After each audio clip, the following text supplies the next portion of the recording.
All right, folks, we're going to get started. If you could grab a seat. Good evening. Want to welcome everyone to the annual Baltimore City Council Taxpayers Night. Taxpayers Night provides the public an opportunity to comment on City Council Bill 23-0381, the Ordinance of Estimates for fiscal year ending June 30, 2024, and Council Bill 23-0382, Annual Property Tax for fiscal year 2024. This is a meeting of the Baltimore City Council's Ways and Means Committee. I'm Eric Costello, councilman from the 11th District and chair of the committee.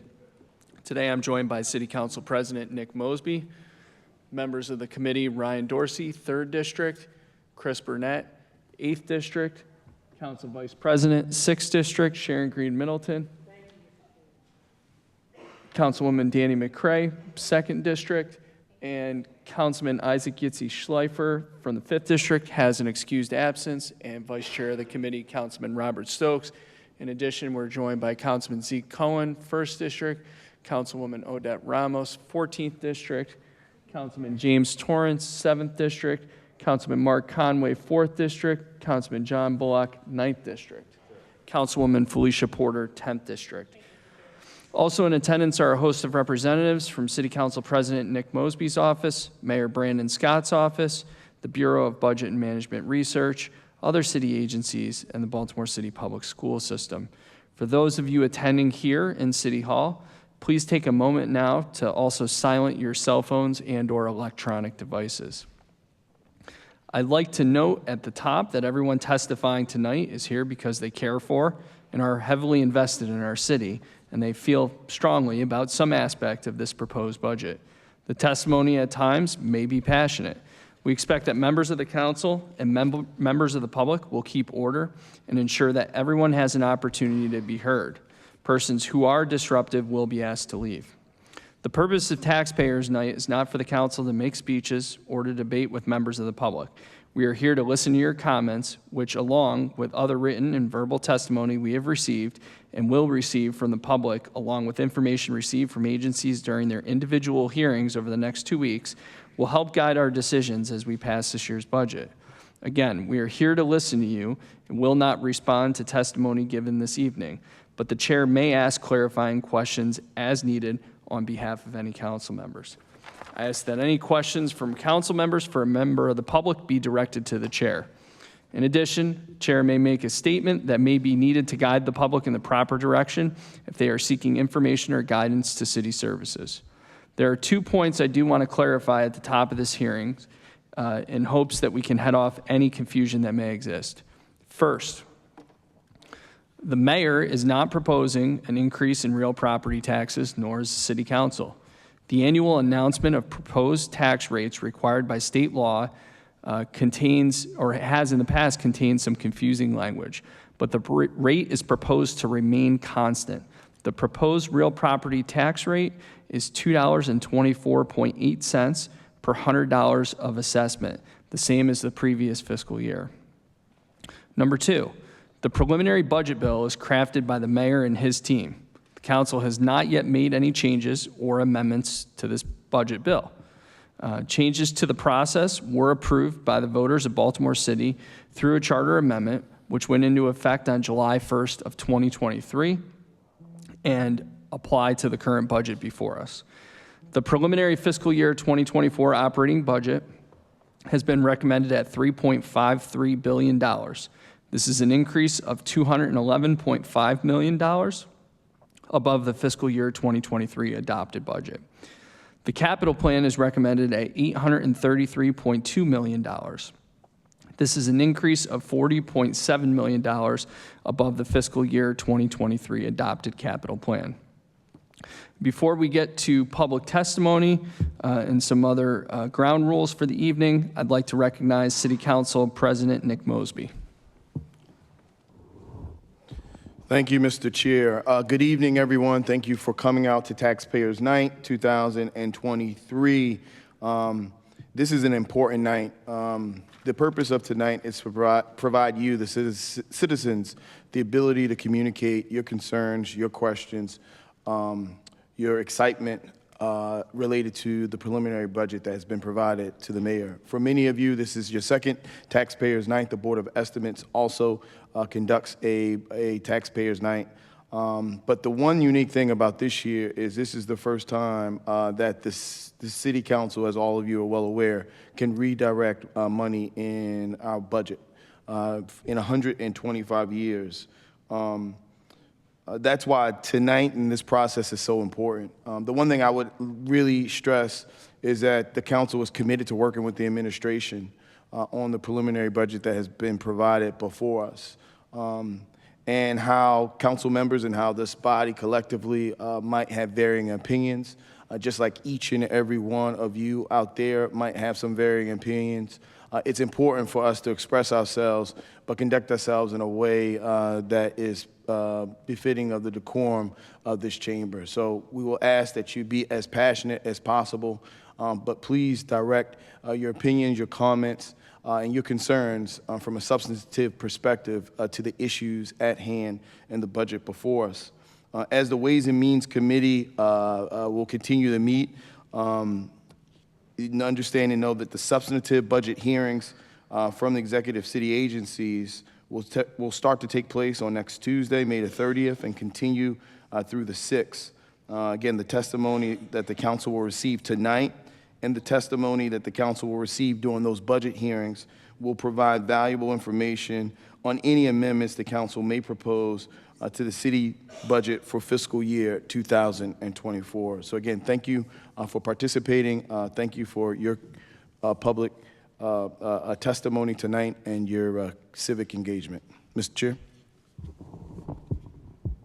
Thank you, Mr. President. We'll now move into public testimony. At this time, I want to quickly go over ground rules for this evening.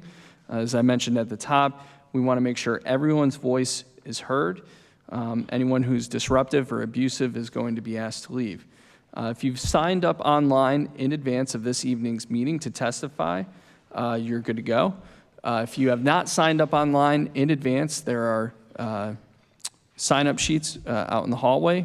By a show of hands, who wishes to testify? Raise your hand. Put your hand down if you've signed up online.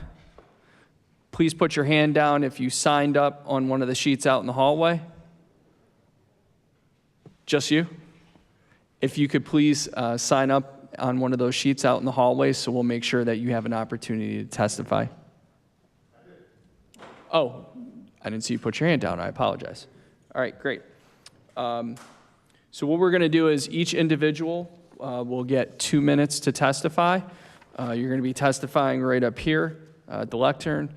There is a button in the bottom right of the display. You need to hit that button, and it needs to be red. And when that button is red, this little ring up here will be red. That means that your microphone is on and you can begin speaking. When you finish speaking, we ask that you hit the red button and turn it off. With that, I will start calling off names and we'll get started. First up is Todd Reynolds with AFT Maryland. Oh, one last thing. I already mentioned this, 2 minutes per person, but as you get near the end of that, I'll raise my hand to let you know that we're going over. And if we go over, I'm going to ask you to wrap up your comments and be as brief as humanly possible so that we can ensure everyone tonight has an opportunity to speak. Mr. Reynolds?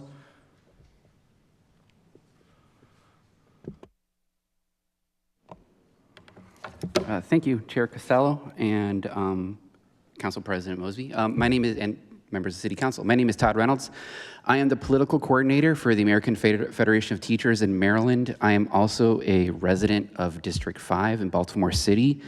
I'm here today just to draw your attention to the important issue of water and wastewater in the city.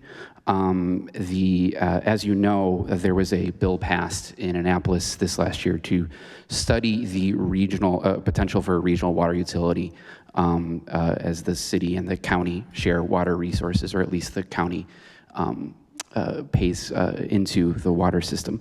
We're asking that with the budget hearings that are coming up, that the City Council really look into, ask DPW about the potential for the water that city residents have voted on recently, making sure it's an unalienable ownership. The city owns it in perpetuity. We're asking that the City Council ask DPW to make sure that, and you all make sure that this water utility is owned and maintained and managed by the city. We all, as residents here, pay a lot of money into the water system, and a lot of work that is done by the advocates, yourselves included, to make sure that water is equitably distributed to the residents of the city. We don't want to lose that. The water system is the city's largest asset.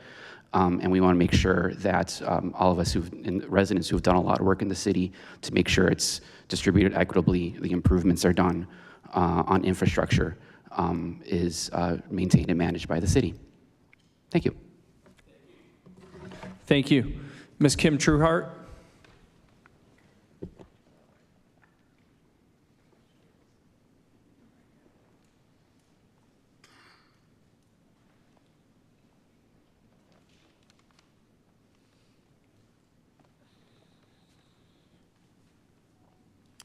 Good evening, Mr. President. At the last taxpayer night for the mayor, I mentioned several things that are of concern to me. I like you to make sure now that I'm handicapped, it is a big deal to me to ensure that every place is accessible. And we have an ADA coordinator in transportation. I think that person needs to come and talk to you and tell them what they've done and what they're going to do. I don't know if there is an ADA coordinator in the other agencies, but you need to find out. We had talked, Mr. President, before about youth and truancy. Truancy is something that my generation knew what it meant, and I don't know if this one does. But it's irrelevant because it's about chronic absenteeism of children from school. And if they're not in school, they're on the streets, and they're likely to get into trouble. And I understand that you either have or will submit some legislation on absenteeism. Call it what it is, truancy. And we need to fund truant officers to go around the city and get these kids off the street who are doing no good. I have never been a proponent of the curfew, but I hope that what they're doing this time is going to work. It's going to have some effect. And if not, you need to get the right people in the room to come up with the solution. We had also talked previously about you guys supporting independent rec centers that are not run and operated by the city, which provide a tremendous asset as an adjunct to city-owned rec centers. And if you can only give them a $10,000 award, that can go a long way to helping run the operations and keep their doors open.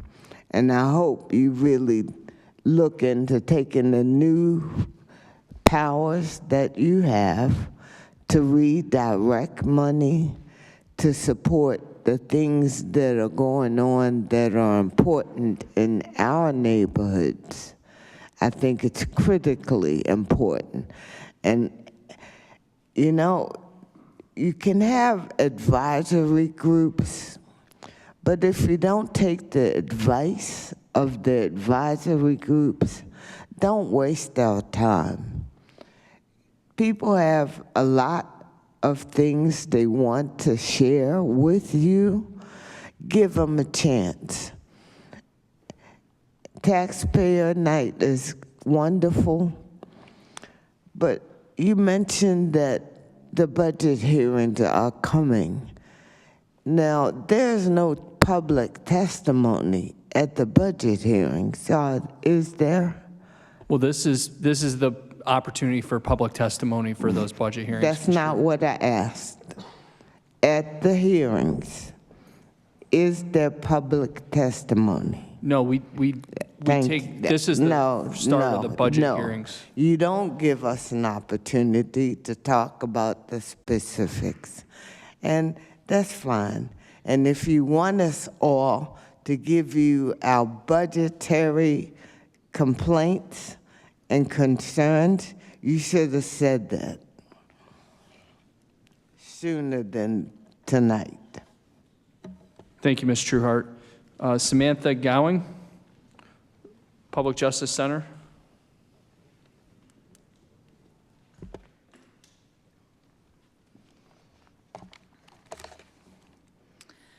Honorable members of the Ways and Means Committee, my name is Samantha Gowing. I am a tenant in Baltimore City. I live in the Station North area in the 12th District. I'm also an attorney with the Public Justice Center, representing Baltimore City renters when they are facing eviction. I want to urge you to support the 3 budget demands raised by Baltimore Renters United. The first is that the city should allocate at least $1.6 million to implementing the city's right to counsel in evictions law.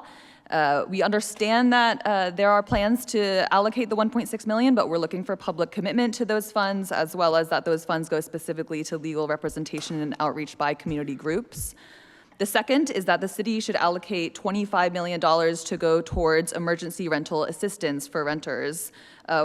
From United Way, we understand that $25 million would help 8,000 families avoid eviction. The mayor has committed to $5 million. First, we're looking for the mayor to clarify the source in terms of the $5 million, but we also believe that $5 million is not enough. The current rental assistance that's available is rapidly running out. The state has failed to put more money into it.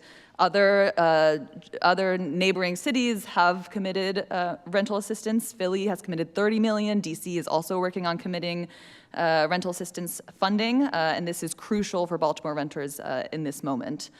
Third, the city should allocate $2 million to recruit and retain housing safety inspectors. The inspectors are essentially the front lines for when renters are dealing with horrible conditions that threaten their life, health, and safety, but they are underpaid and face risky work conditions, and they need more funding to be able to have sufficient inspectors to protect renters. The city property taxes are up by $12 million in terms of revenue. The city is also giving away $39 million in tax subsidies to market rate rental housing, primarily in the White L. These are sources where the city has access to funds that could instead go towards protecting the safety and affordability of Baltimore's renters, to protect the people who are here, the people who are already here and already make Baltimore what it is, and allowing them to live in safe, affordable communities. Thank you. Thank you. Mary Grant with Food and Water Watch, Baltimore Right to Water Coalition. Mary Grant. Rihanna Eckel, Maryland Volunteer.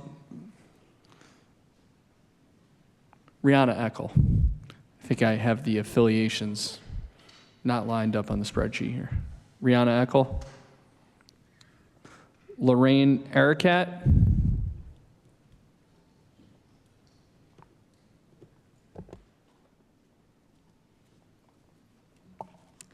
Good afternoon, members of the council. My name is Lorraine Arikad. I'm a resident of Holland's Market in Southwest Baltimore and the senior policy analyst at 1199 SCIU. We represent over 5,000 members in Baltimore City who are the backbone of our healthcare system, working in hospitals, clinics, and nursing homes. And we're calling for a budget that's rooted in anti-racism and invests in public health. Our workers who are overworked, understaffed, and underpaid are caring for patients that are impacted directly by the flaws of a city that fails to meet basic needs. That's why we're here today in coalition with the Inclusionary Housing Coalition and the Baltimore Renters United, who are strongly calling for council decisions and budgetary allocations to invest in affordable housing. This week, more than 200 public housing residents were fighting to keep a roof over their heads, which is just simply horrifying.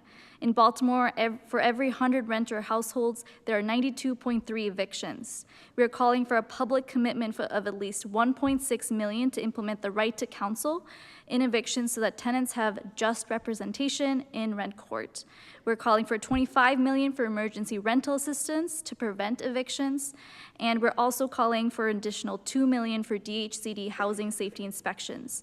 We simply cannot afford to not adequately fund these needed measures because safe, consistent, reliable housing is health. I wanted to direct your attention to some areas in which we can source some of these fundings. Reduce funding to the police department. This year, the police department and sheriff's budget have increased by $5 million and $3.5 million respectively. Secondly, the city plans to give away $39 million in tax subsidies to developers of market rate rental housing, all while our city continues to lack an effective inclusionary housing policy, meaning we're on our way to violating fair housing law as a city. And lastly, our wealthy nonprofit universities and hospitals are property tax exempt, and through the current pilot agreement pay an insulting 5% of their foregone property taxes. This burden is then shifted onto our everyday Baltimore homeowners and renters who, because of these institutions failing to pay what they owe to the city. So I call on the City Council to rather invest in critical investments in our community needs, such as affordable and safe housing, rather than the same failed pattern of increased police spending and subsidizing of wealthy developers. Thank you. Thank you. Angela Purnell. Yana Gorlick. Jennifer Coons. Natasha Jarvis Pillai. Tracy Guy Decker.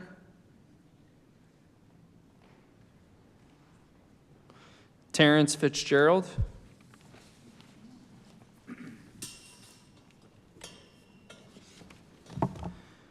Honorable members of the Baltimore City Council, I am Dr. Terry Fitzgerald, a resident of Mount Washington and a member of Physicians for Social Responsibility. As a physician, I have learned that housing is health.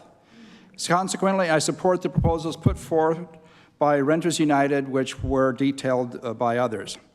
I want to take the few seconds that are allotted to me to address my sadness on learning that the proposed budget for Baltimore's Police Department has increased again this year. I had a 1972 Plymouth Valiant, a gift from a grandmother. It was a durable car and served us well. There were some problems, and it was just stored away for a number of years. But one day I decided this car can be made better again. I replaced the ball joints and the tie rods and all these other mechanical parts. Mechanic rebuilt the engine. The transmission only needed a flush and a part or two, and I spent a lot of time organizing this and money paying for it. Then I showed it off to my son when he visited from Chicago. "Look at this," I said proudly. He looked at me, his jaw dropped, and he said, "Dad, you put all this money and all this time into this, and you know what you have? You have a 1972 Plymouth Valiant. It is unsafe to drive."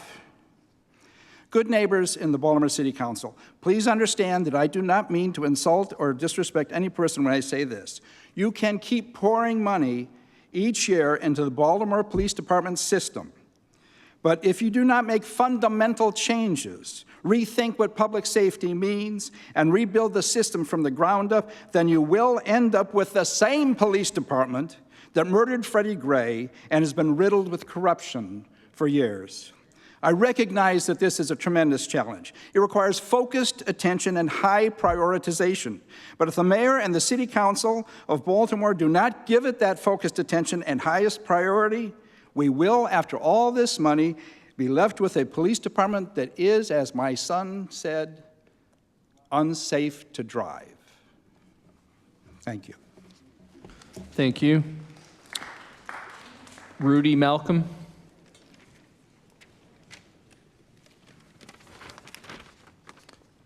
Eugenie Jenkins.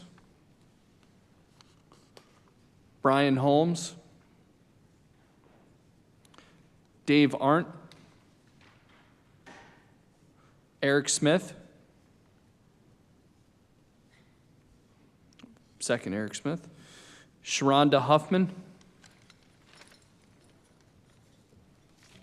Good evening, City Council. My name is Sharonda Huffman, and I'm the Director of Housing for Maryland Inclusive Housing, where we provide services for people with intellectual and developmental disabilities, as well as the overall disability community and housing issues. Part of my role is I also oversee a housing committee in Baltimore City. The reason why I'm here is I wanted to talk a little bit about people that are forgotten. Last night I had the opportunity to see Stacey Abrams at the Pratt Library, so please don't cut their budget, they are amazing. I was reminded why I do this work. I worked for the city for almost 6 years in housing as well as the Office of Civil Rights. I was the ADA coordinator. What I learned is something that Stacey Abrams said in her book: you have to lead from the outside.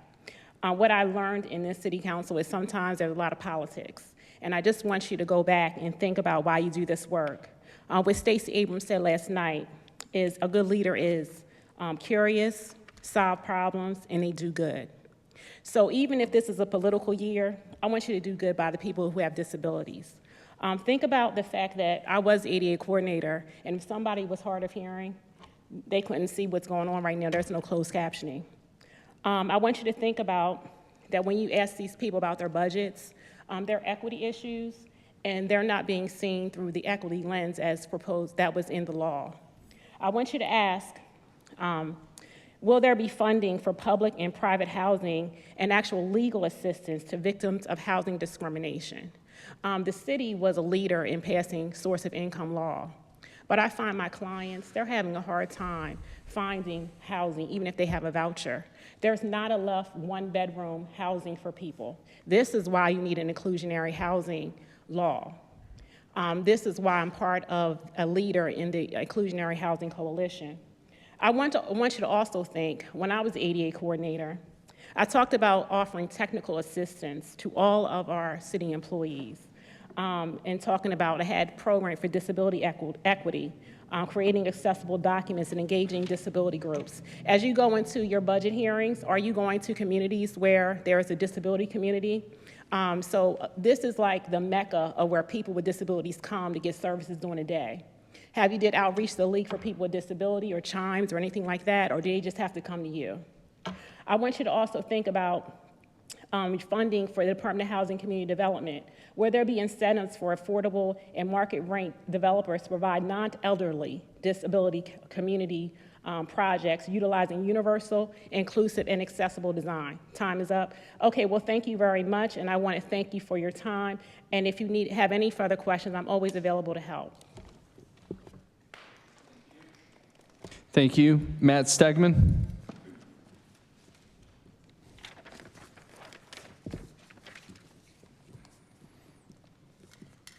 Marcus Chestnut Bay.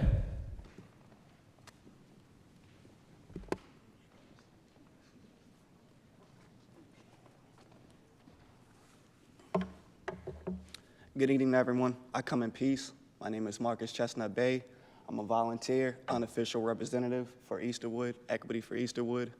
I watched the news today, and it was said that I think $4.9 billion was just granted for teachers, schools, parks, recreations, et cetera, et cetera.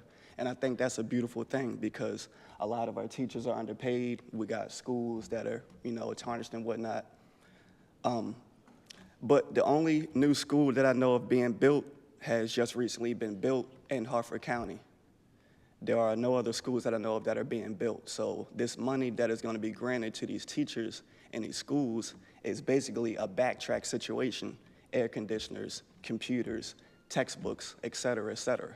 So if you can take this new money and backtrack it to this old stuff, how long have we been waiting for Easterwood? 5 years.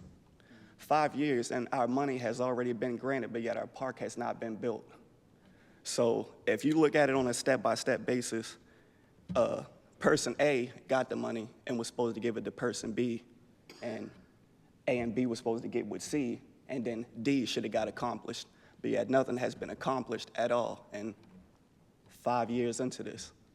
So my thing is that equity for Easterwood, you can say, yes, it's on a small scale when it comes to police funding, when it comes to school funding.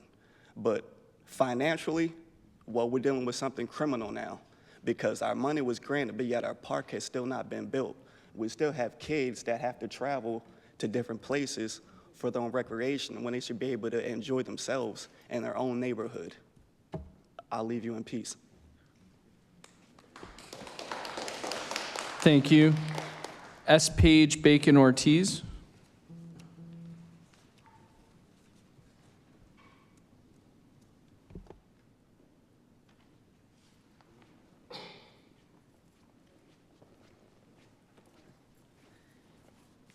Good evening. Do I push this button or am I good? I'm good. Okay, thank you. I'm on. I'm good. Okay. I am here. I've heard a lot of really important things, and I know that as a volunteer with the League of Women Voters, I am very concerned about inclusionary housing. As a volunteer with the Friends of the Enoch Pratt Library, I'm very concerned about full funding for the library. And as a volunteer in the William Packa School, I am very concerned about funding for teachers and for our schools. But I'm here today to speak as a grandmother of 2 young residents in Baltimore City and the importance of the library today. Catch me another day and I'll hit another subject.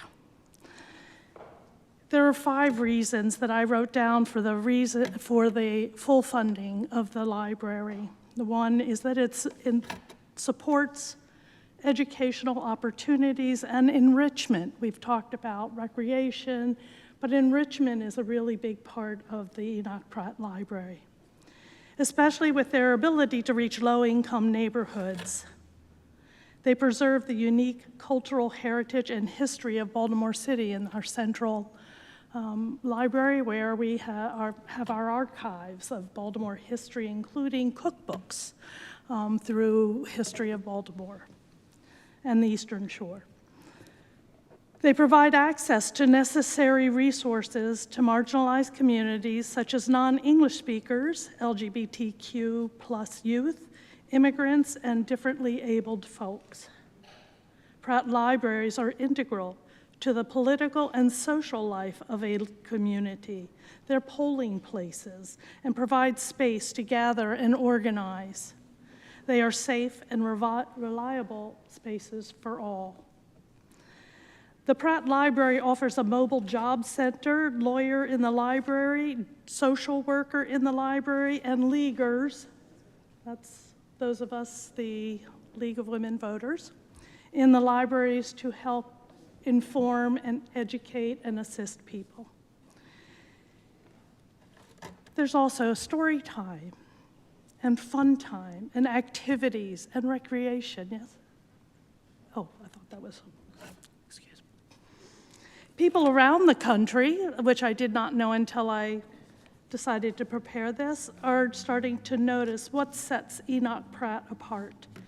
The library won the Power of Libraries Award for libraries bringing change to their communities, given in recognition for the Mobile Job Center. And it was mentioned on Good Morning America, a national morning show, as a nominee for the GMA Reader's Digest Nicest Place in America. Isn't that a wonderful thing to know that our library is being listed as a wonderful place? Where does a community gather safely, find free and necessary resources, preserve the heart of a culture without a library? Baltimore City deserves a state-of-the-art library system, and cutting the city allocation puts state funding in jeopardy because the city would no longer be living up to its promise to match funds. Don't let Baltimore City citizens down. Restore the funding and ensure any matching funds available. Ma'am, I'm going to ask you to wrap up, please. Yep. P.S. If anyone doubts the importance of the Enoch Pratt Library role in the community, they must have missed last night's Brown Lecture Series conversation with the nationally famous Stacey Abrams. By the way, you can get her book at the library. Thank you. Maureen Daly.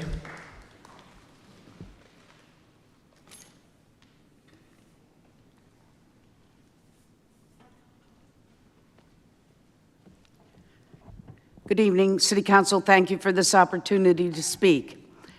I represent Beyond the Boundaries, which is a group of Catholics of the Archdiocese of Baltimore who have worked for decades on the intersection of racism and housing and opportunity to have diverse communities in our region that are diverse both racially and economically. Therefore, we are the founding members, with our many allies, we are founding members of the Inclusionary Housing Coalition. Now we have 25 groups.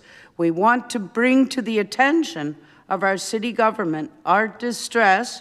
We note that $39 million will be allocated for what I call luxury level housing and in the white L, but there is not a similar concern about the need for the housing that is affordable to the people who live here in our city.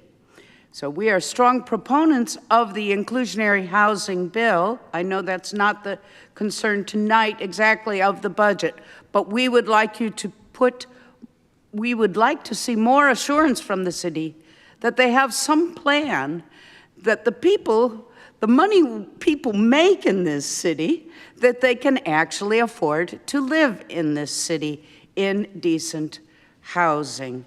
And that is not the case at this time, and we strongly ask you to communicate a clear vision and to allocate the resources to make that happen, to have economically and racially diverse neighborhoods. We have an obligation to affordably further fair housing.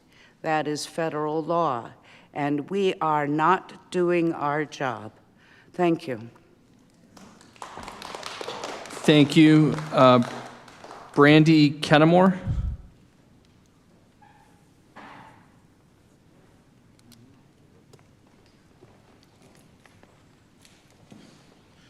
Hello, thank you, Council, for hearing my testimony. You can lift that up if that's better. Yeah. Okay, can you hear me better? Okay, I just came to give testimony on the library that I know there's been increased funding for education services, and the library provides services for education. It backs up the educators, it supports the public safety workers, the infrastructure workers. It's an essential service, and I just wanted to express the important nature of funding the library and to keep it strong within the community. It provides a valuable service. So thank you. Thank you. David Yaffe. Good evening, council members and Baltimore people. I think, do I have to do something to make the sound work? Well, can you move the mic down? Yeah, of course. Oh, yeah, okay. Is this better now? You hearing me okay? Thank you. I think that of all the employees of Baltimore City, librarians are probably most people's favorite ones. there are many people outside the city, indeed, and even some inside, who think that city government doesn't work. But I think that these very same people would be happy to say that libraries do work. The library budget is one of the smaller departmental budgets, and that means that increases and decreases, which might not look very important in a big department, would definitely be noticed. The Pratt Library really needs the constant level of service budget, which would be at least $500,000 more than what the mayor has offered up to now. Without that, there would be some decreases in service, which would be noticed. So in budgeting, you have the opportunity to either burnish this very popular outreach of the city government, or to handicap it in a way that people will notice and it won't please them very much. They also need an increase to comply with the law to pay everybody $15 an hour starting July the 1st. There's some not temporary, but part-time workers who don't get that. So that means that they have to have an increase to make that affordable without decreasing the number of those workers. And you can imagine in the schedule, complex scheduling of 400 employees who have days off for one reason or another, you really need those part-timers to fill in, and there would be a decrease in service if there weren't that many of them. Well, those are just some of the reasons. Some of my colleagues have laid out some of the breadth of the library services. Many people don't realize the great variety of things that the library offers. So I hope that you'll consider that and boost up the budget to where it's needed. Thank you very much. Thank you. Rhoda Jones.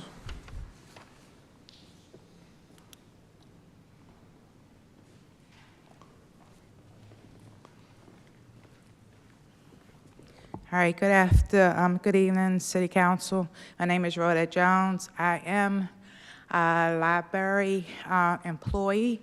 Also, I belong to the Friends of Enoch Pratt Library. I'm here today to plead with y'all to increase the budget of the city library. And the reason why, because the employees should have a livable salary, and also the services that we provide for the library, from the library for the citizens of Baltimore is crucial. And I mean crucial even through the pandemic, we managed to increase our services. We now have peer counselors and lawyers in the library and social workers in the library, and our technology have to be increased because we are now offering laptops to the folks in the city, and it's just like, it's very hard to do that on a very tight budget. So, you know, and all the rest of the services that we provide for the citizens of Baltimore. I work for the Bookmobile, and the senior citizens, they look forward to us being able to service them. Even the camps that's coming up, we have to have money to provide services to go to these camps, to provide for the children of Baltimore City. And I think that would give them an outlet. And as they say, books take you places, and books can take you places if you have the opportunity to get to the library to utilize the books. We also, like, we have a range of things that we do at the library. We offer now, like the food pantries. People look forward to come to the library if they don't have enough to eat.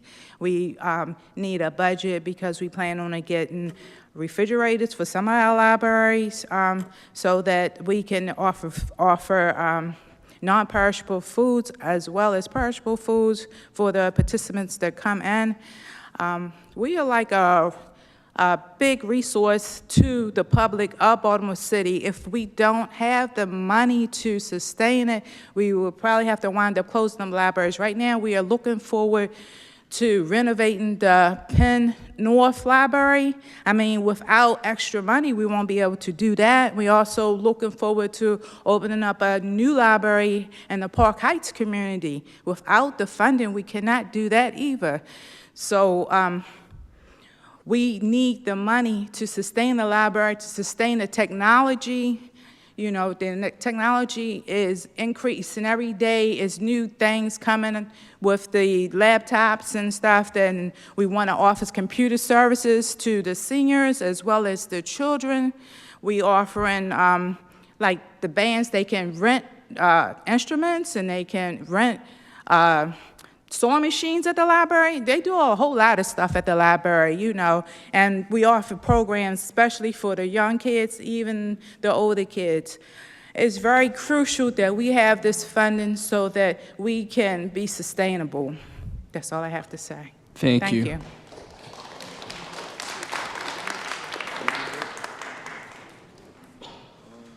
Timothy Heath.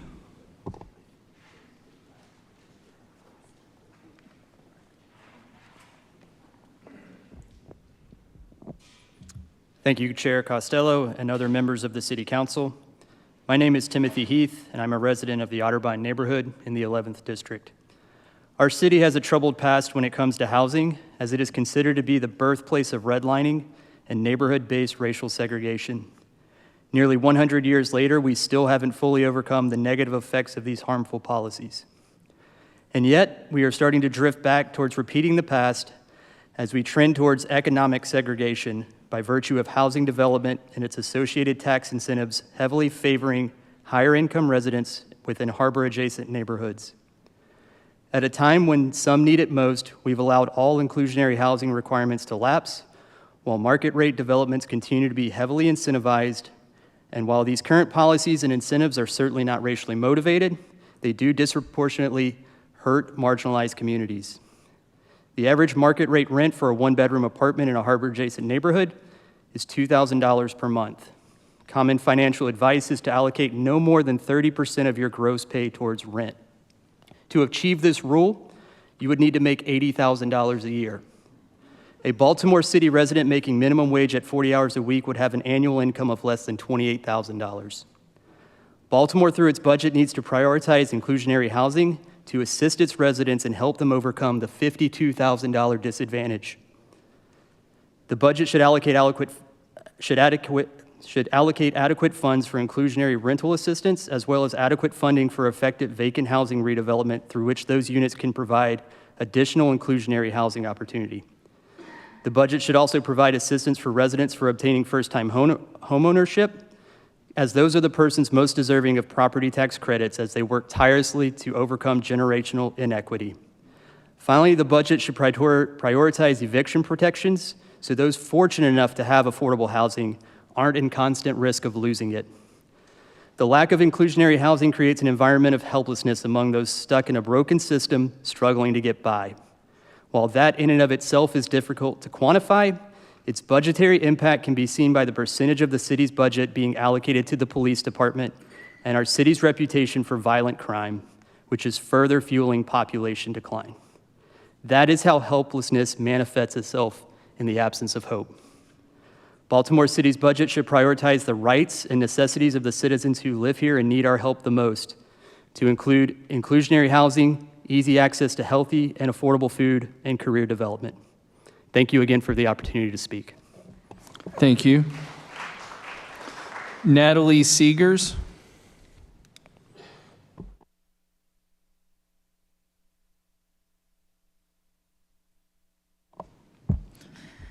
Good evening, Council. My name is Nat Seegers. I am a resident of the 14th District. I am an inpatient oncology nurse. I've lived here in Baltimore for 5 years. Firstly, I'd like to speak about Easterwood Skate Park. This skate park has already been planned. The funds have been allocated. Many of us are here and have been asking and will continue to ask, where is that money? Where is the skate park? The skate community in the city is extremely vibrant and kind. It's given me a place to exercise, make friends, and find community. It's a major reason why I've chosen to settle here, not skating in particular, but being able to find these connections and find this community as well as skating. I mean, it's fun, and there's a lot of good places to do it around here. So I've chosen to settle here and buy a home instead of leave after 2 years, which is the norm at my place of work, where people come here to work in healthcare. Many of them do not stick around. The skate community in Baltimore supports and cares for each other. I see it all the time, but the skate parks in the city are concentrated in mostly white areas like Hamden and the Inner Harbor. We're giving up on our residents if we continue to neglect this project. Our neighbors deserve equitable access to outdoor recreation. We continue to show up time and time again to say we still want this skate park. I would also like to advocate for continued funding of the Pratt library system. Pratt employees are already operating at unsustainable levels of understaffing. They need these resources so that they may continue to care for our community in the many ways that have already been spoken about. If we gut the public library system, less people have access to internet, job assistance, and other community resources. This will continue to contribute to a persistent cycle of poverty in the city and place more strain on the city's medical and public health systems. I'd also like to express my support for points made by other speakers today for allocating funding for renters' rights and for inclusionary housing by reducing the funding of the police department. From the perspective of this frontline healthcare worker, I can tell you that safe housing is absolutely integral to public health. Please invest in your people. Thank you for your time. Thank you. Antoinette Ryan Johnson.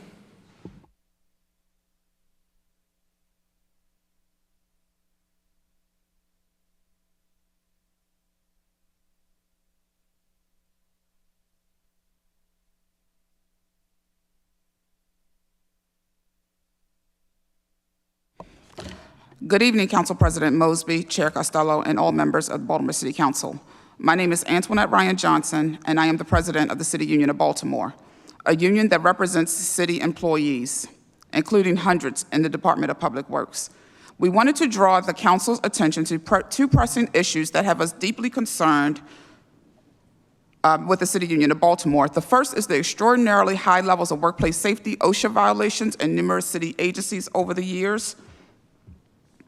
And the second concerns the potential for Baltimore to have its largest asset, namely the water and wastewater utility, to be unfairly in violation of the city's charter, which is taken away from under city control. The situation, we've started hearing concerns from our employees and our members. The workplace situations have gotten so severe that the City Union of Baltimore began leafletting work sites to let members know of their rights regarding a safe workplace. I have flyers here today with me if you would like to see them. We need to address these violations before another tragedy befalls a city employee who is just doing their job. And once we acknowledge those violations, city agencies need the funding to mitigate those situations. Secondly, we need to make sure the water and wastewater utilities stays in the hands and the control of Baltimore City and its residents. In 2018, the residents of Baltimore City overwhelmingly passed a city charter amendment defending its public water utility against any attempts to privatize the water system or otherwise have the title and ownership of the water and wastewater utility taken away. This past session, the legislature passed a bill to create a task force to look at the ownership and management structure of the water and wastewater utility. I'll note that the water and wastewater systems are Baltimore's most significant financial asset. City workers, residents, and even elected officials have made significant investments and improvements to this asset in the form of not only passing city legislation, making sure the city water utility was distributed equitably, but also financially, with very large monthly water bills going towards the mandated improvements to this aging infrastructure. To have our utility, which Baltimore City's community worked hard and spent a lot of money to build and maintain, be taken out of control of the city would be patently unfair, potentially unfair. Again, I hope that the City Council will agree to take a more active role in these two issues that are extremely important to the members of the City Union of Baltimore. Thank you for your time. Thank you.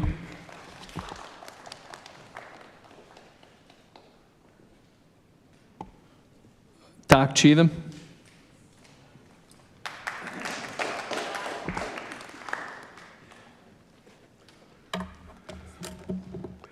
Good afternoon. My name is Marvin Cheatham. I am the president of the Matthew Henson Neighborhood Association. I would like to give the distinguished body here a very important document that I trust my life with it. because this document will indicate very clearly 2 lines that were told by a state senator about our community, Matthew Henson, not wanting or desiring a skateboard park. I was on my deathbed, basically having assumed I was going to pass on. And I was informed by my people that the City of Baltimore Planning Department had approved of a 4-year document that myself and my neighbors had created, which then was called a master plan. It's now called a vision plan. It was the vision plan of Matthew Henson Neighborhood Association and Easterwood Park. On September the 30th, 2020, lying on my deathbed, I received a notice that our plan had been approved, not approved, the word that they used was it had been accepted by the Department of Planning.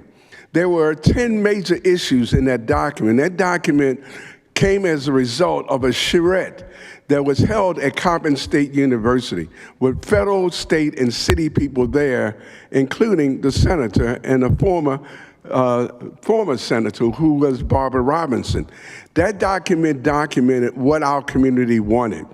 And on page 32 of that document, dated September the 30th, 2020, were the 9 priorities of the Matthew Henson Easterwood community. First and foremost was, of course, the food market. But number 9, in contradiction and telling basically a lie to what the senator had said, number 9 was a skateboard park. And I would encourage y'all to look at that document. It came from the Department of Planning, September the 30th, 2020, and it listed 30 pages that basically highlighted what our community, which was formerly a totally Jewish community, had been transformed into a predominantly black community. So one, first and foremost, the senator was wrong to say that our community did not want it because it's actually documented. But to go even further than that, on 1 minute, I'll be very quick. We received a page from the Baltimore Brew, basically highlighting that the senator had indicated that not only did we not want a skateboard park, but we could not find 10 people within a 2.5 block radius that wanted it. This document here documents 70 people that live within the 2 block radius, and these are the original signatures that I want to give to this body. But what's also 180 additional people signed to indicate that they wanted and desired a skateboard park.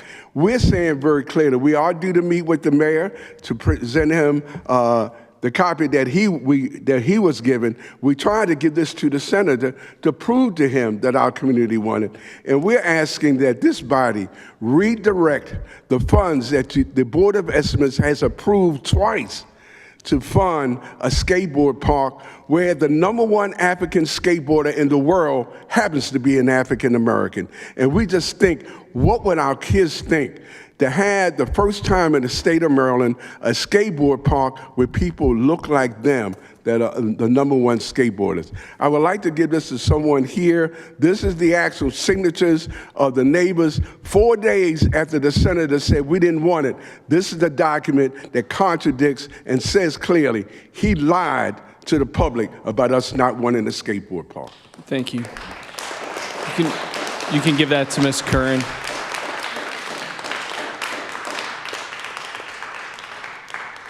Stephanie Murdoch.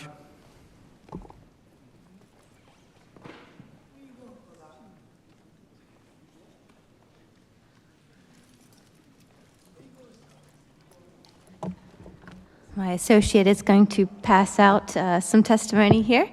All right. Good afternoon, distinguished members of the council. My name is Stephanie Murdoch, and I'm the president of the Skate Park of Baltimore, a nonprofit organization dedicated to building public concrete skate parks in the city of Baltimore.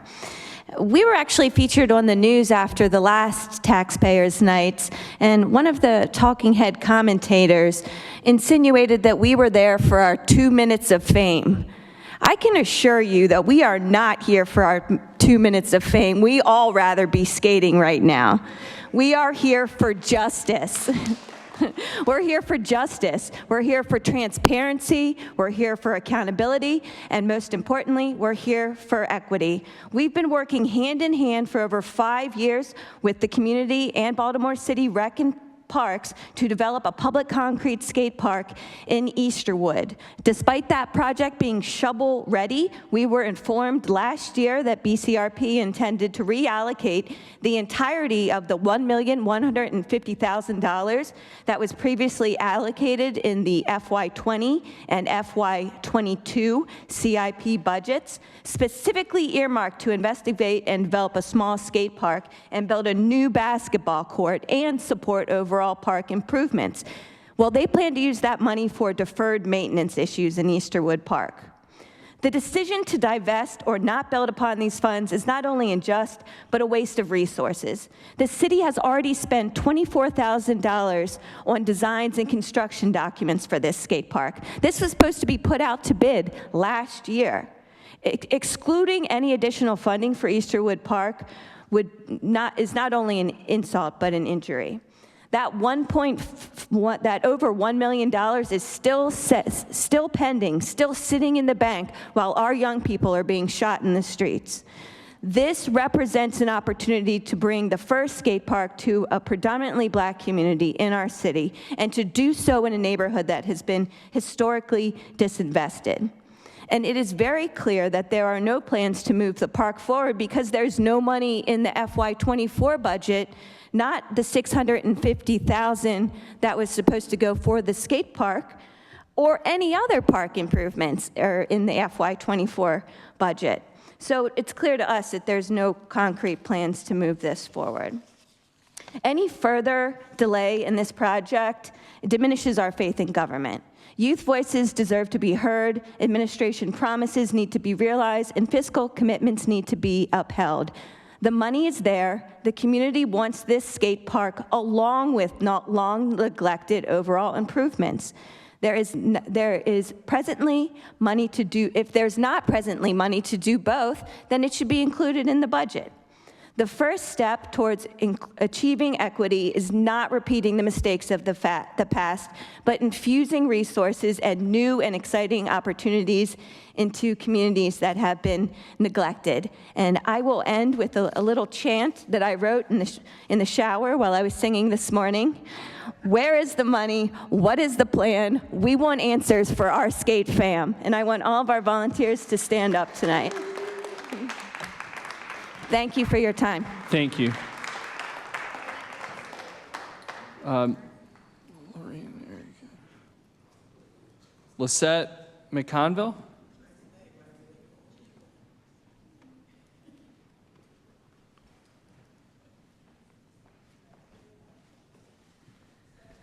Hello, City Council members. My name is Lisette McConville. I am new here. I moved here from California about 1.5 years ago.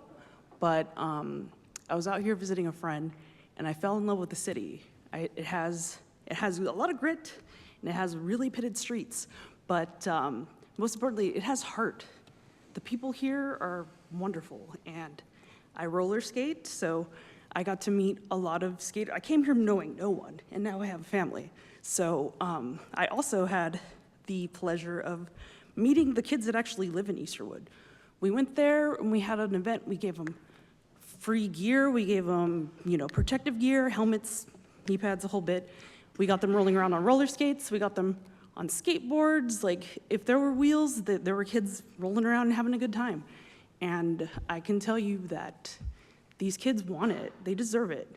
And yeah, we just want to make sure that they're not forgotten because, it's a rough neighborhood, and these kids need a safe place to play and build those bonds and push each other and learn a new skill. It's just great. Like, it's love on wheels, and I really want to see the plan move forward because, do it for the kids. So that's all. Thank you for your time. Thank you.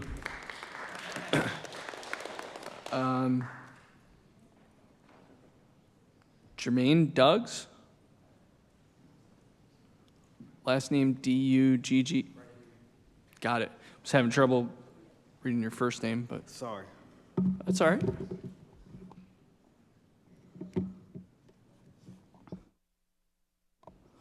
Good afternoon. Why is it I'm here to speak about the atrocities when it comes to landlord versus tenant issues?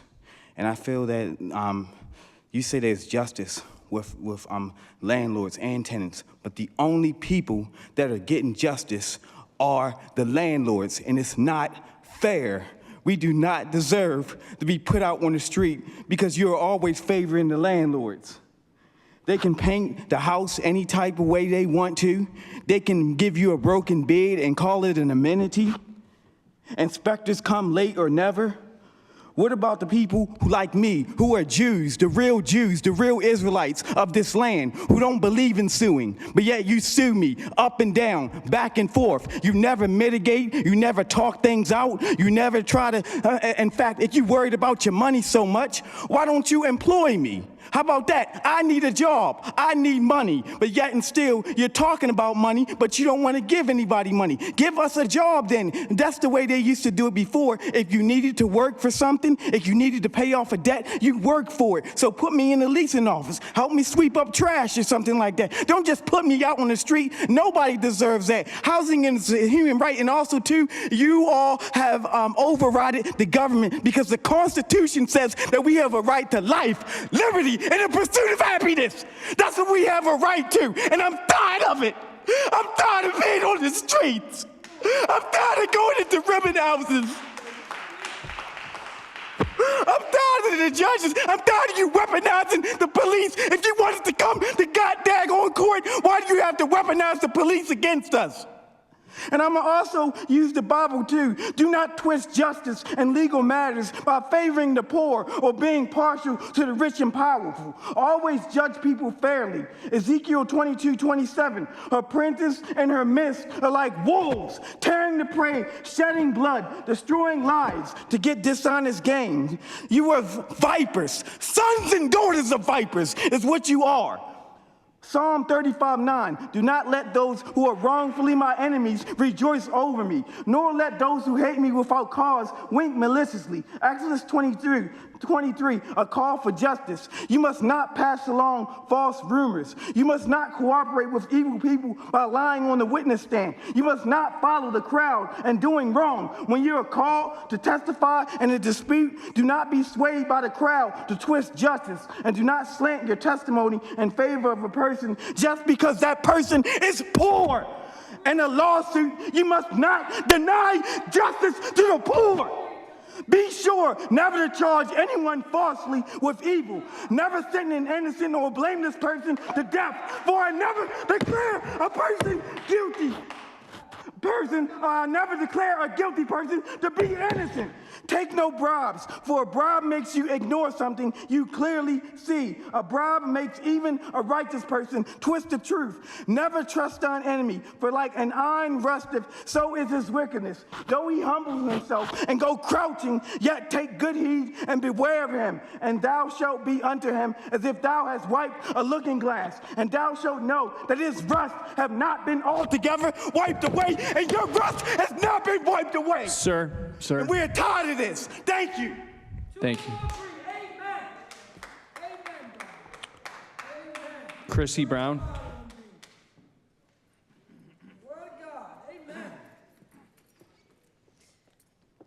Hello, my name is Chrissy Brown, but I am typically referred to as Sosie. I am a professional skateboarder. I am also the daughter of Warren Brown, attorney at law. I am also a certified nursing assistant. I'm here today with Equity for Easterwood movement because a very large injustice has been done to us. We have been working on this skate park being built for the youth for 5 years and counting now. Everything has been raised money-wise. We also got everything approved, and it was suddenly retracted. We never received any explanation as to why, which is why, you know, like how Stephanie said, the guy on the news, the commentator, kind of laughed at us about being at every thing that has to do with the mayor or the city or whatever, city hall, because we want answers. But not only that, I just feel like I am here today, I am alive today, I am well today because of my skateboard. I listened to everyone that came before me, and I'm like, everyone is very valid and great points, and I agree with them. And I think that you should also help them as well. But just because we are trying to get a skate park for the youth it's important. It might seem like, okay, well, people are here talking about housing and you want to talk about a skate park. But it's important because it will give the youth something to do. The youth are the future, as we know, and it will give the youth something to do to stay out of trouble. Also, our black children do not have the same resources, do not have the same support system as our white children. Growing up, I put myself in serious danger just to go to a skate park, just to be able to skateboard. It shouldn't have to be like that. I was 12 years old, 13, 14 years old, by myself on the streets of Baltimore trying to get to a skate park. It shouldn't be like that. The neighborhood of Easterwood has verbally said that they want a skate park. I don't know what else we're waiting for. The money that was specifically earmarked for the skate park and the new basketball court is now being allocated elsewhere. Overall improvements are supposed to be made to the park, which were not a concern until we wanted to bring a skate park to the park. So that's a little insulting, but it's just, it's like, seeing a car sitting in a parking lot rusting, and you put 5 years of hard work into the restoration of this car, and then all of a sudden someone's like, you know what, no, I'm gonna take over everything that has to do with this car, and I'm not gonna put an engine in it. I'm just gonna put it on display. And that is how I feel about Easterwood. I feel like the money is being allocated to fixing an eyesore, which will eventually become another eyesore if not properly used. The best way to do that is to put a skate park in Easterwood Park. We're not asking for anything that we haven't already gotten approved for. So that's just, what I came to say today. Please don't take our car and not put the engine in it. The car is the park. The skate park is the engine. Thank you. Thank you. Ann Rosenthal.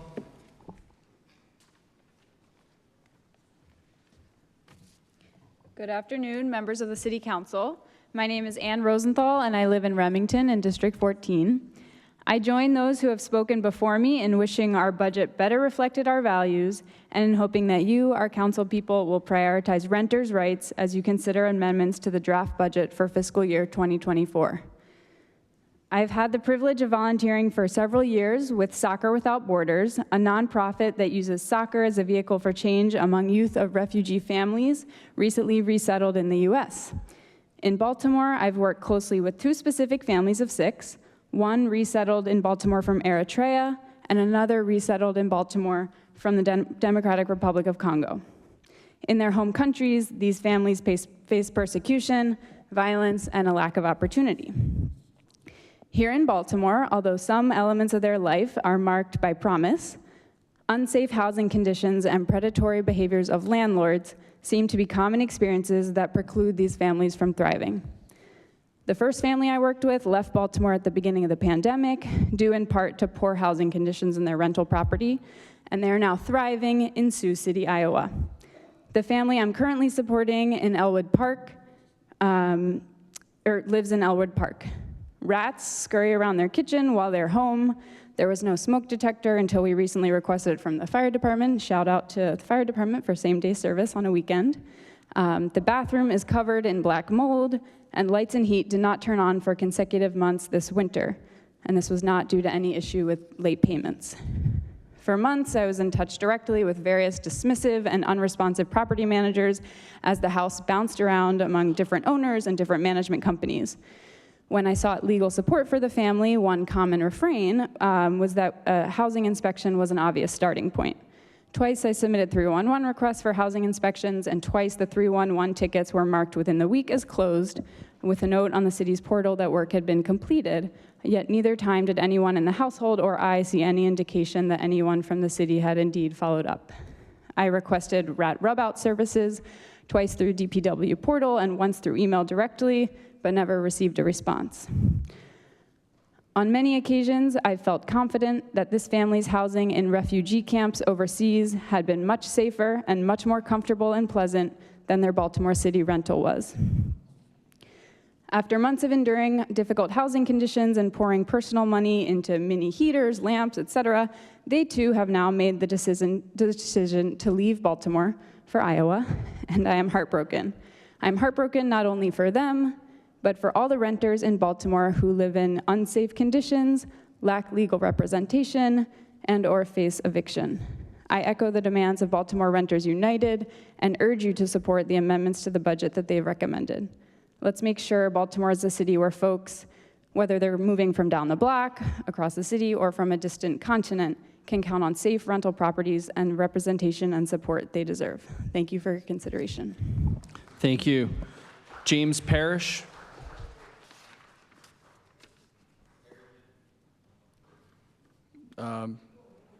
Salisbury, Maryland. That's me. First of all, I want to thank you all, each of you, for your time tonight. My name is James Perrigan, and I've been skateboarding for 35 years. I'm the father of 2 young skateboarders, 11, 9 years old. I'm the former vice president of the Eastern Shore's world-class Salisbury Skate Park, and I'm also a volunteer skateboard instructor and advocate of the Easterwood Skate Park project. I'd like to know why the project has been swept under the rug. Through community input and fundraising, the Easterwood Skate Park project was fully funded for construction in 2020 in the amount of over $1 million of taxpayer money by Baltimore Rec and Parks. The funding was abruptly diverted to other park improvements without community input. We volunteers were astounded that this has happened, and we attended numerous meetings hosted by Baltimore City departments and leaders, but no one has given us answers about the Easterwood Skate Park funding and where the plans went. And by now, I feel like this can has been kicked down the road by so many directors and chairpersons and executive this, that, and the other for so long that I'm just looking for anyone to step up, be a champion of the community, and look into this issue and provide some concrete answers for us, literally. Why are us advocates of Easterwood Skate Park making such a big deal about this? Baltimore Rec and Parks asked for community input, which they received and saw fit to earmark funds based on that input. Rec and Parks then retracted the plan, and the funds designated to it, saying other general improvements to the park were warranted based on a new, different criteria. And so to put this another way, Rec and Parks looked at an already authorized project through a new lens after it was given the green light. And this is, in fact, called moving the goalpost while the game is in play. And having worked with several other city rec and parks departments myself personally, very closely, I can assure you that this is not normal practice. A fully funded, shovel-ready development does not just disappear. So where is it? We know it exists. Advocates of Easterwood Skate Park can provide documented support for the project in the form of a community petition with a couple hundred signatures of neighborhood residents, written authorization and planning documents from Rec and Parks, and even a letter of support from a state senator. The only thing we can't show you is the thousands of hours that the community has put into raising interest and support to place something so unique and innovative at the heart of a youth community that really needs it. And so, will the city kick that $1 million can down the road again tonight? Or will those of you who are in a position to help, please tell us where the money went and what the plan is now? Taxpayers deserve attention to this matter. Thank you very much. Thank you. Christopher Calabrese.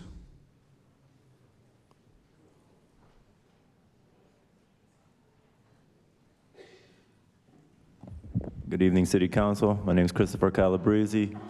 I'm a 40-year skateboarder from Baltimore City. Lived here all my life. I was made aware of this project in Easterwood through the skate park of Baltimore and Stephanie Murdoch, who everybody is wearing these shirts in here, this room today. I know through her and through this occasional volunteering I do for them. And I gotta say, there's not a whole lot more I can say besides what has been asked, and which is where the money has gone for the park that gave hope to people. And I guess that's the word I'm gonna use as the kickstart for my 2 minutes, is that you give somebody something to look forward to and take it away from them, they lose a lot of faith. And I don't think a lot of people on that side of town, me included, who has no reason to go to West Baltimore whatsoever, has anything to look forward to in that area. This is something that's brought me out of a dark place of drugs and drinking. It's the only thing I got going on in my life that has brought me back in touch with people from my past, men, women, children, people of all races and cultures. Everybody's smiling and happy. I go on tour with my band. I go from city to city and see these parks everywhere. Why don't I have one in West Baltimore? I mean, don't give false hope. And I believe that that money is there and somebody's holding on to it. So kick it out. Thank you very much. Thank you. Deborah Elfenbein.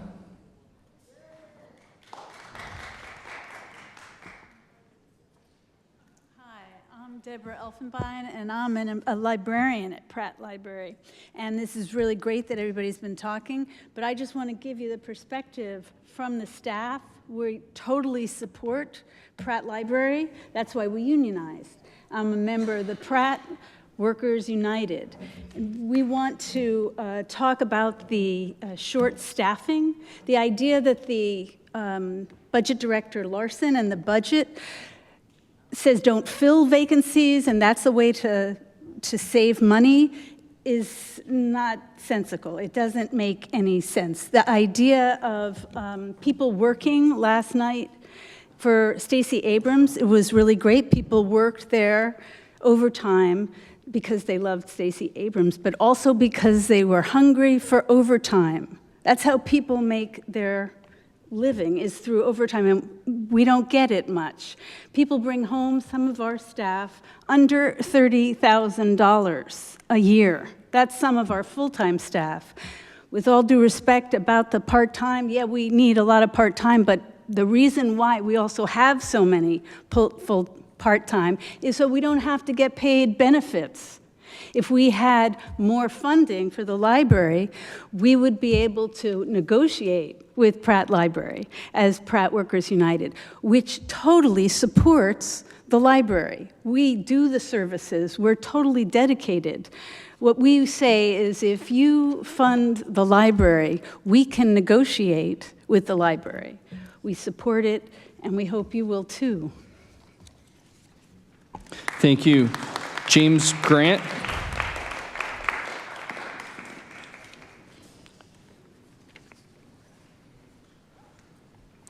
Greetings, everybody. My name is James Grant. I work at the library, also the library myself as well. I was told by my coworkers this afternoon, right, that the city of Baltimore wants to cut $2 billion from our budget. My coworkers already complained about the lack of funding for the library, how it affects us as having been severely understaffed. I was asked to come here to speak to you all tonight to ask you to please to avert the funding cut to the library. We've been asked by the public to stay open. You know, they need us so urgently, desperately. They need us so badly. You know, we've been asked to stay open and to provide services to the public. You know, we have been just asked to please provide your services, and we asked to please avert the cuts to our library. The $2 million. The staff was like, it's understaffed as always. You know, we're understaffed, overworked, demoralized in many ways. So please help us, okay? Thanks a lot. Thank you. Heather Johnson.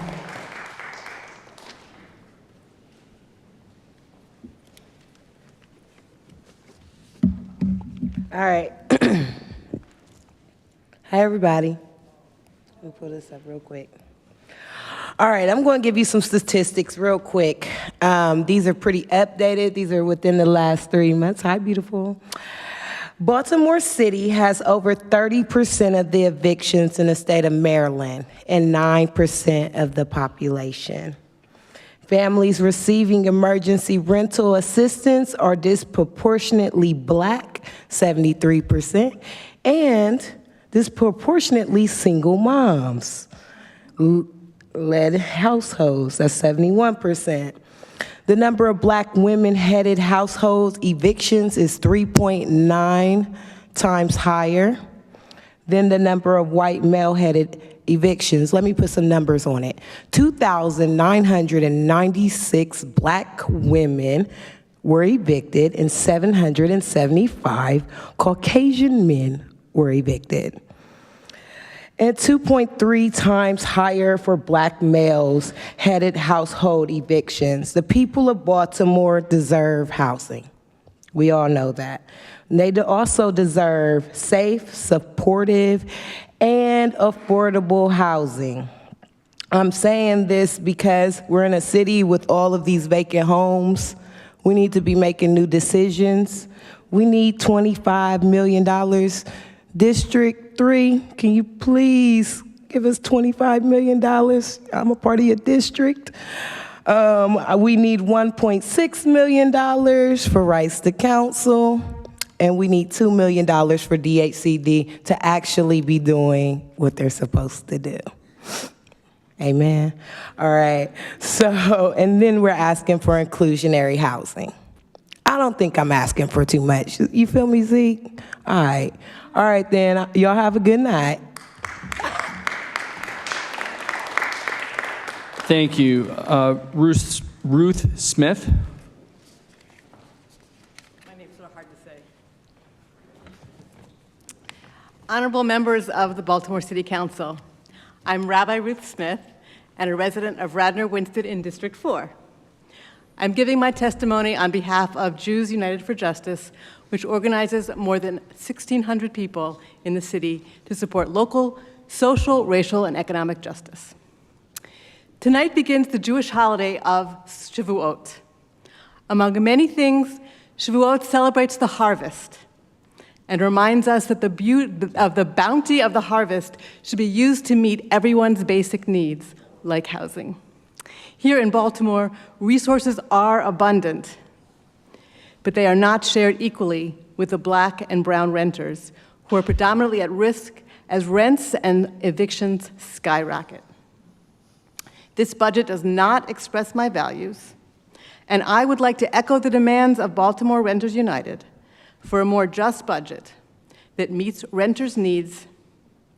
Deuteronomy 15:7 says, "If there is a needy person among you, one of your kin, do not harden your heart and shut your hand against your needy kin." This city is shutting its hand to renters in need. I don't know from personal experience what it's like to live paycheck to paycheck, worrying if I'll keep my family in their home, worrying that my life that was painstakingly put together will come crashing down. $25 million for emergency rental assistance could keep 8,000 families housed while they deal with the after effects of some kind of crisis. We must not shut our hand against our kin, our fellow citizens, when they are in need. Jewish law protects renters. It explicitly states that landlords are required to fix doors, windows, and ceilings. This budget should commit to protecting renters by allocating $2 million for DHCD housing safety inspectors. DHCD has said their salaries aren't competitive enough to hire or retain sufficient inspectors so that each 311 housing complaints can be processed in a timely manner. As a taxpayer, I don't want to live in a city where my neighbors live in substandard housing because my city can't provide enough inspectors. But what frustrates me the most is that funding for the right to counsel is currently unclear in the FY24 budget. City Council, with Mayor Scott as council president, passed the right to counsel law and now must fund it. I ask that he and you put your money where your mouth is and publicly ensure that $1.6 million to provide renters with the tools they need for their day in court is in the budget. Thank you. Thank you. Sarah Myers.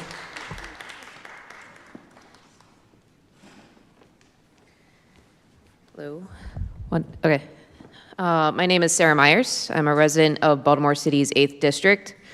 Many people will talk about the physical, and as you can see, I'm here for Easterwood.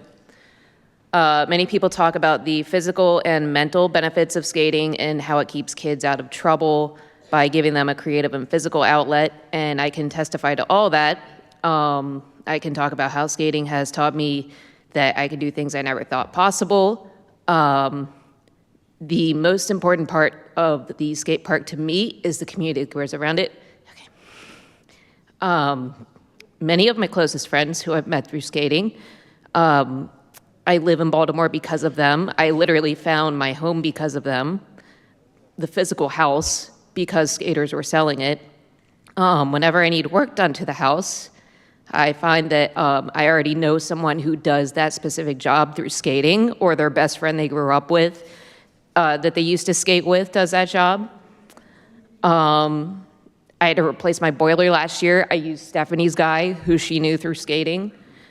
And I find so many words of advice and encouragement through skating. Sorry. I willingly do so many stupid things on wheels, and this is my one mortal fear.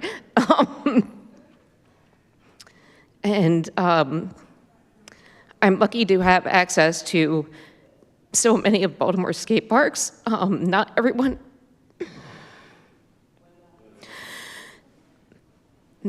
has that privilege. And I can't imagine why that resource would be denied to kids and adults in the Easterwood community when it's already been so funded. I am sorry for my physical response to this. Can I?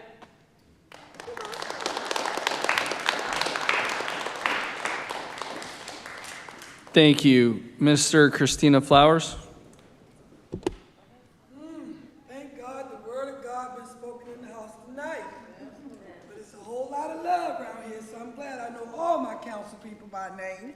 Good evening, all of y'all. It's all about relationships.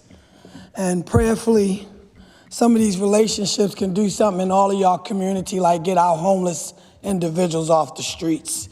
Councilman Ryan Dorsey, I like what you said a couple of years ago to our Director of Homeless Services when you asked them about the $30,000 and why can't we do better.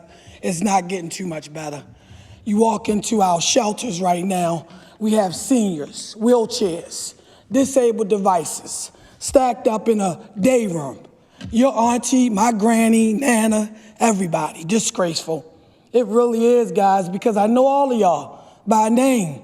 I'm sorry Councilman Robert left because he's a primary candidate to who y'all should be talking to about these shelters with the continuing of care and all the money, $90.4 million, so much more.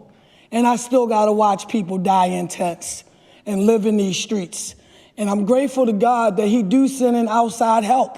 He do, because we've been outside a month, outside of City Hall, just demonstrating what outreach look like. We shouldn't have our homeless people where they can't be engaged every day with $90.4 million. You know, that's a lot of money for these agencies to ride around in nice taxpayer cars, chilling in air conditioner, and we got people dying in tents, living on encampments. Every district should be yelling, let Minister Flowers and them end homelessness off the streets. Because everybody knows, I love all of y'all. Thank y'all for your encouragement so much over the years. But guess what? I may not be good enough, but we serve a God that y'all should be considering. What can we do to get these people off the streets? That's it, that's all. As an advocate and an activist for my city that I love, we got senior ladies sleeping around the recent enough Pratt library that I see. I lost my voice the other night yelling at police with their hand on a gun, running down Cathedral Street in the alley after 60 and 70-year-old women, after somebody came over there and just beat up somebody and they went and hid in a tent. Police didn't care. They was on the scene doing their job. Prayerfully this weekend we don't lose none of our children because we got a lot of tax dollars caught up in Ceasefire, We Are Us, Safe Streets, and ROCA, and so many more. Why can't they be outside engaging the kids? We only giving them millions of dollars. Why can't they be turned loose and engaged? Is 10 million men yet? Is We Are Us marching for everybody yet? It's supposed to be 10 million. Is it 10,000? Whatever it is, guys, let's have a good enough relationship to have some respect, accountability, and transparency for those of us that are out here independently. I don't get one penny from this city. And that's something that I'm honored to God to say. And I guarantee you, ain't one facility in this city with y'all $90.40 million can touch the work that we do. I guarantee you that, with the accountability and keeping the dignity and pride in place for our street homeless people that should not be living on the streets. Please see yourself or your family members that some of y'all have out here struggling too, because they might run into me like some of them have. And it really looks sad to realize that y'all may not pick up the phone because y'all know somebody. Let's get these people off the street for the new year. Let's get some grace and honor and respect back in our city, because we got to count the past 2 years. 500, it's under 600 unsheltered homeless people in the streets. Under 600 the past 2 years, so recorded. Estimated, allegedly, I'll go with the system if I have to, because we know it's much more. But let's entertain it for a while. Under 500 people with all of us, the abilities, the millions, let's just get the people off the street. You know, give them housing, give them food stamps. Thank you, Ms. Flowers. Carly Dean.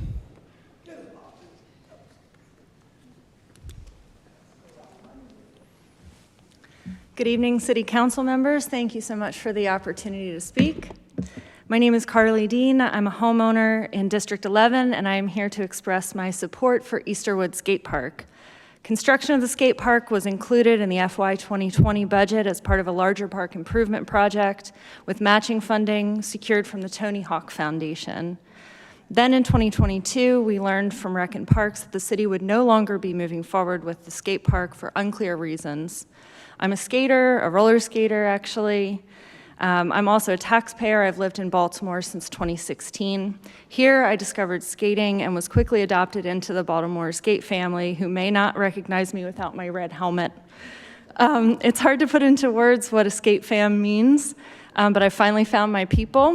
Where else could you find a crew of a director at an environmental nonprofit, 2 welders, a cartographer, TV producer, maintenance man, an old hippie, high school kids, black, white, non-binary, all bonding and supporting each other, figuring out the physics of a trick, trading gear, and learning about each other. But I'm here to support the people in the 7th District who came to Hamden to meet with folks from the nonprofit skate park of Baltimore to ask for help building a skate park in their neighborhood and to find their skate fam.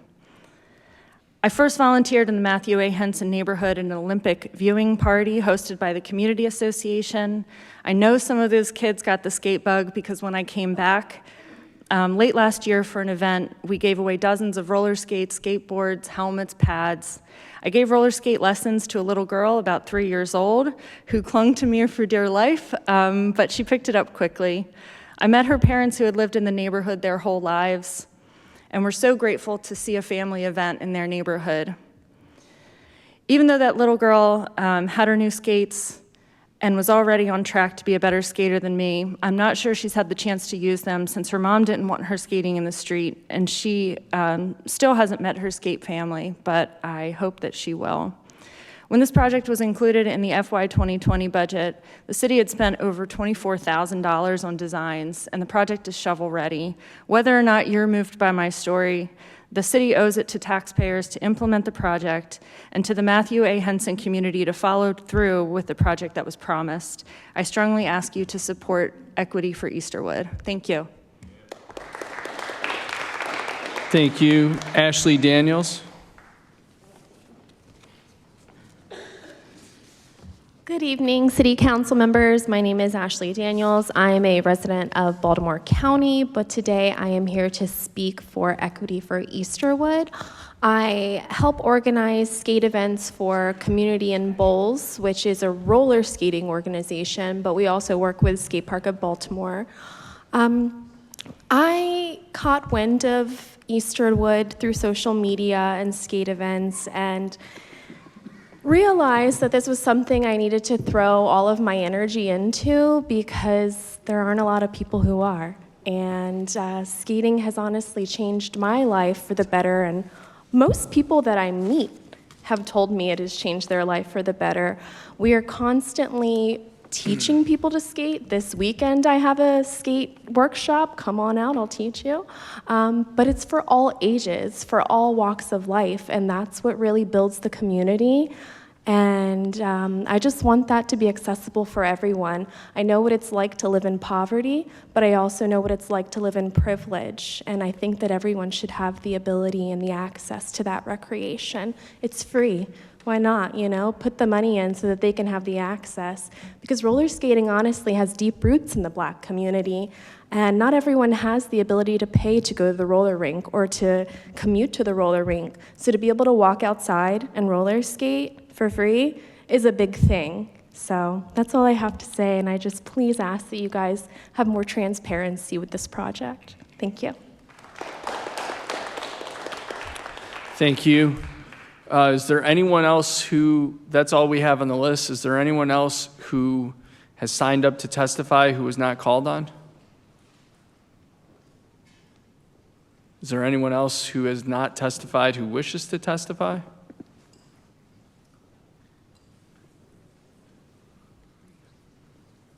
Okay.